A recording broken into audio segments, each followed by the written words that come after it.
In this one, we're going to take a look at our first Unity C# script. So after today, your life will never be the same. Let's jump right in. So you've downloaded Unity and you're ready to go. You've had a little play around with the interface and you've explored some of the things you can do. And now you're ready to take the next step, which is going to be scripting. So you could think of scripts in Unity as components that sit on game objects that create custom behaviors. If you don't know what a component is, then you can look in your hierarchy and you can select anything you've got in there. I've just selected my main camera, and you can see on my main camera, if I click on all these arrows, it's got 3 components. It's got a transform component, a camera component, and an audio listener component. And when we create a script, it's going to sit on an object in our hierarchy, in our game world, and it's going to be a component that allows for custom behaviors. So let's start off at the very beginning. The first thing you're going to want to do is create somewhere to store your scripts so it keeps your project organized. So we can right click in our hierarchy, create folder, and we're going to create a scripts folder. And all our scripts are going to sit in this folder, keeping them nice and organized. Now, we won't go into too much depth on project organization at this stage because there's going to be a lot to take in this tutorial already. But what I would normally do is I'd have some subfolders inside my scripts folder that contain like the core elements of my game, maybe like an interactive folder, UI component folder, and all those scripts would sit in those relevant folders. And then using namespaces, you can organize your scripts and then create assembly definitions.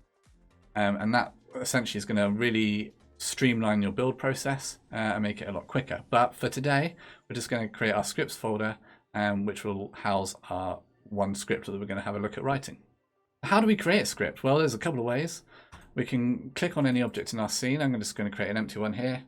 This is an empty game object that we could perhaps call first script object. So this isn't creating the script. This is just creating a transform in our game world that we can attach our script to, that will run when we play our game. And we can attach our script to anything we want in our hierarchy, but for the sake of making it understandable, I've just created an empty game object. So how do we create our first script? Well, there's a couple of ways. We could select our object in the hierarchy, and we can go to add component, and we can start typing. Let's say we want to call it first script, and we'll use camel case here. And with scripts, they're always going to start with a capital letter. And this is going to bring up the new script little button in the add component. We can go ahead and click there, and it's going to allow us to write the script name again if we want to, and we can go create an add. And now that's going to create and add our first script component to our game object.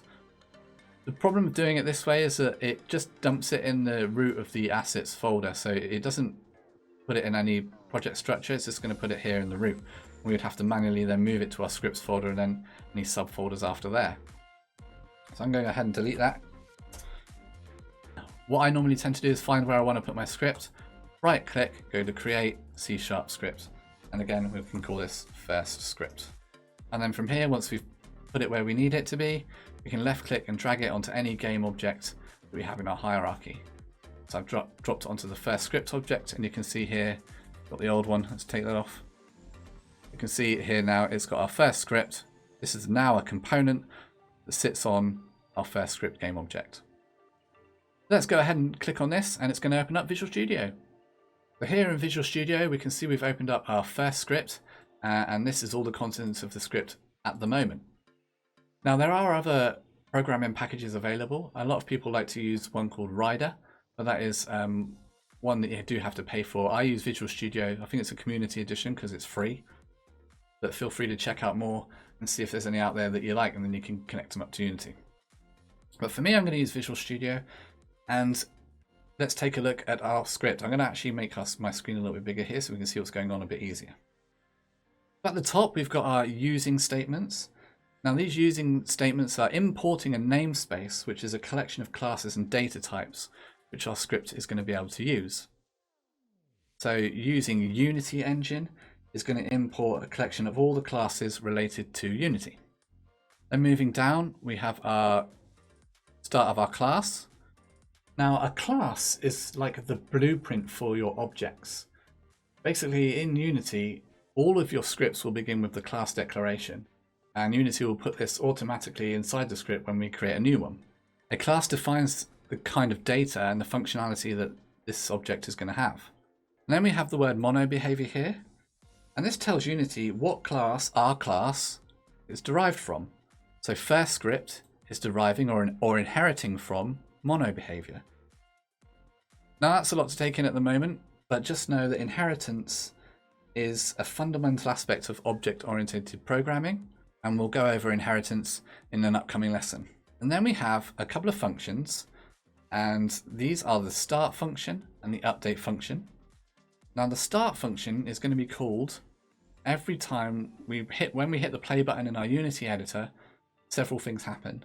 A sequence of events occurs, and primarily a function is going to be called when our game starts, and then a function is called every single frame of the game, and that's called update. So every single frame, let's say our game's running at 90 frames a second, the update function is going to be called 90 times a second. There are other functions that we can also leverage.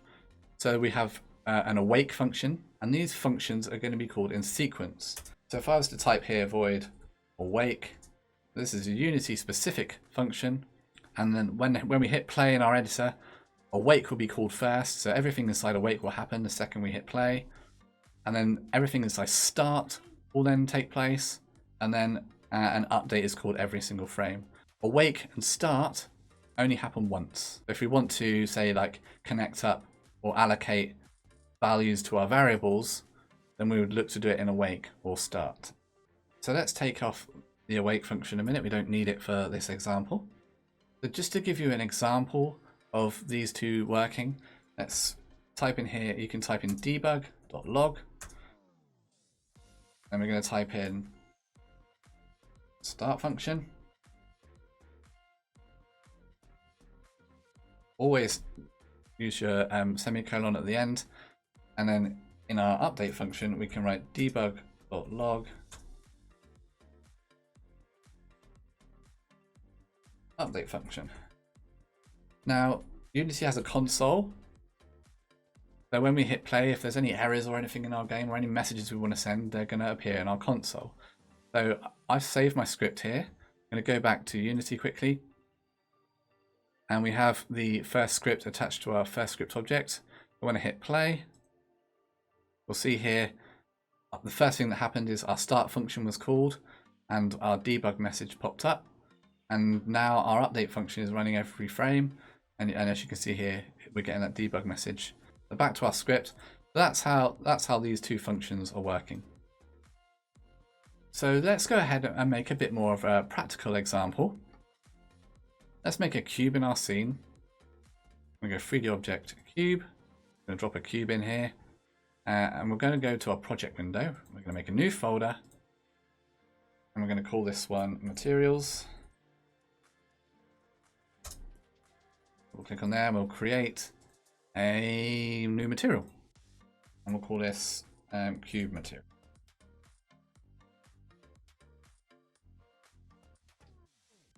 And then we'll assign this, or drag and drop it onto our cube. So now you can see we've got some components on this cube. We've got the transform, we've got the mesh filter, mesh renderer, have a collider, and then we also have our material, the cube material. So let's make our proper first script that's actually going to alter the behavior or appearance of this game object in the scene. We're going to go to our scripts folder, we're going to right click, go create, C# script. We're going to call this color changer. So, and it's always good to name your scripts with a good title so that you know what they do. We're going to go ahead and enter that, and then we're going to drag it onto our cube. And you can see here it's put the color changer script onto our cube. We're going to go ahead and double click this, which is going to open up in Visual Studio. Now it's always really good practice in Unity to make sure that your classes, which we have here, this is a class, have one particular purpose. So we don't want to have a color changer class script here control movement. We only want this script to do one particular thing, and this is to change the color of our game object. And this goes back to the solid principles, which again is something we'll look at in a couple of weeks. It's all about keeping your code clean, tidy, and neat, and readable, and understandable for anybody that you may want to give the script to. So let's have a look at changing the color of our game object. We can change the color of our game object every time the user presses a specific button. So we don't need our start function because we don't need to assign any values or anything like that in this tutorial. But what we can do, we're going to look for an input from the keyboard. We're going to use a logic statement, which we'll go over in a couple of weeks. But we're going to do an if statement, and we're going to check to see if a button has been pressed. We can use a Unity class called input, and we can say dot get. We're going to look for a key, and we're going to look for it for when it's pressed. So we're going to use the get key down. Then we're going to use a bracket, and the key we're going to look for is going to require a key code and then a dot. And then we can choose an item from a list, and we're going to look for, let's just use our space. So we can start typing space, and there we go. Space is auto-generated. We'll go ahead and hit enter. What we're saying here is that every frame we're going to check for an input. And if that input is the space key, then do everything within these two curly braces. Now, if the input is pressed, we're going to change the color of the game object that this script is on. To do that, we're going to need to use the get component command. So we can say get component, and we're going to need to get the render associated with the game object. Then we're going to want to get the material, like so. And with that material, we want to change its color. So we can put in dot, and this is going to give us access to all the things we can change on the material. And you can see here we've got color, and we can get it, and we can set it. So the get and the set is a property, which I know what you're thinking. There's a lot to take in here. Just roll with it. We say color dot green. Go ahead and save that. And quickly review. So we're going to every frame of our game, we're going to check for an input. And if that input is the space bar, then we're going to get the component. Then we're going to get the renderer component of the game object that this script is sitting on. Then we want to get hold of the material, and then we're going to get hold of its color. I'm going to change it to green. Let's go back to Unity and press play. So here now, back in the editor, we've got our script on our game object. Let's go ahead and run. For every frame now we're checking for our input, we're going to go ahead and press the space key, and there we go, it changes to green.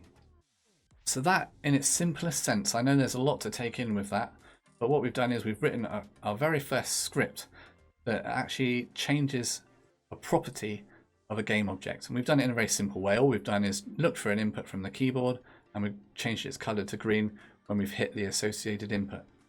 Well, I hope you enjoyed that tutorial. This is our very first one in the Unity C# scripting series, and next week we'll have a look at variables. See you then.